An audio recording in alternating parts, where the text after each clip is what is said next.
جی السلام علیکم ورحمۃ اللہ وبرکاتہ۔ جیسا کہ میں نے آپ کو پہلی ویڈیو میں آپ کو خط کا اسکیچ سمجھایا تھا، آج ہم ایک خط لکھ رہے ہیں جی، جو کہ ہمارے جتنے بھی موضوعات ہوتے ہیں نا، عنوانات، ان سے ہٹ کر ایک فارمل سا، یعنی کہ بڑا عام سا میں نے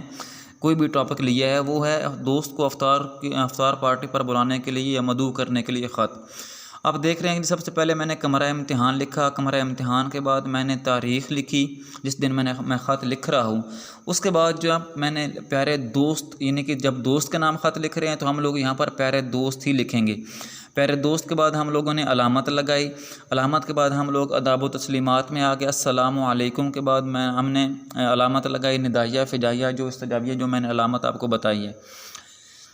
جو خط کا وجود ہے وہ کچھ اس طرح سے ہے، امید ہے کہ آپ خیریت سے ہوں گے، گھر میں سب ٹھیک ہیں، چھوٹے بھائی کی طبیعت اب کیسی ہے؟ بڑے دنوں سے میں آپ کو خط لکھنا چاہ رہا تھا، لیکن آج کل میرے اسکول میں اب دسمبر سے لے کر اپریل تک جتنا بھی ہم نے پڑھا ہے، امتحانات شروع ہو گئے ہیں۔ یہاں پر ایک چیز میں آپ کو بتاتا چلوں، جو کہ میں نے کوسین میں لکھا ہے، یہ جو کوسین میں نے لگائی یہاں سے لے کر یہاں تک، اس کوسین کو جو ہم لوگ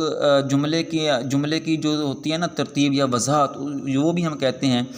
چونکہ ہمیں پتہ ہونا چاہیے کہ یہ جو پڑھنے والوں اس کو پتہ ہونا چاہیے کہ میرے اسکول میں جو امتحانات ہو رہے ہیں وہ کس کے ہو رہے ہیں، تو ہم نے اس کی تفصیل بیان کر دی، وضاحت کر دی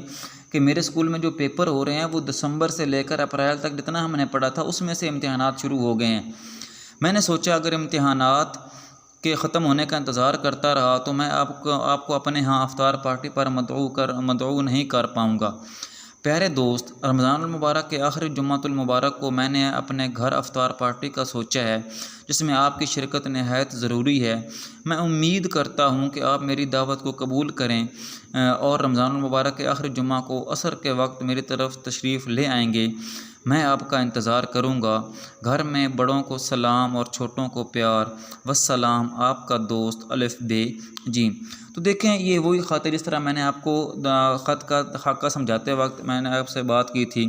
کہ جس طرح یہ ہے گھر میں بڑوں کو سلام اور چھوٹوں کو پیار، یہ جملہ ایسا ہے کہ ہم لوگ اس کو ہر خط میں ہم لوگ لکھ سکیں گے۔ یہ تو خط تو ایک کسی نئے ٹاپک کے ساتھ انشاءاللہ ہم لوگ خط کو مزید پڑھیں گے انشاءاللہ۔ آپ لوگ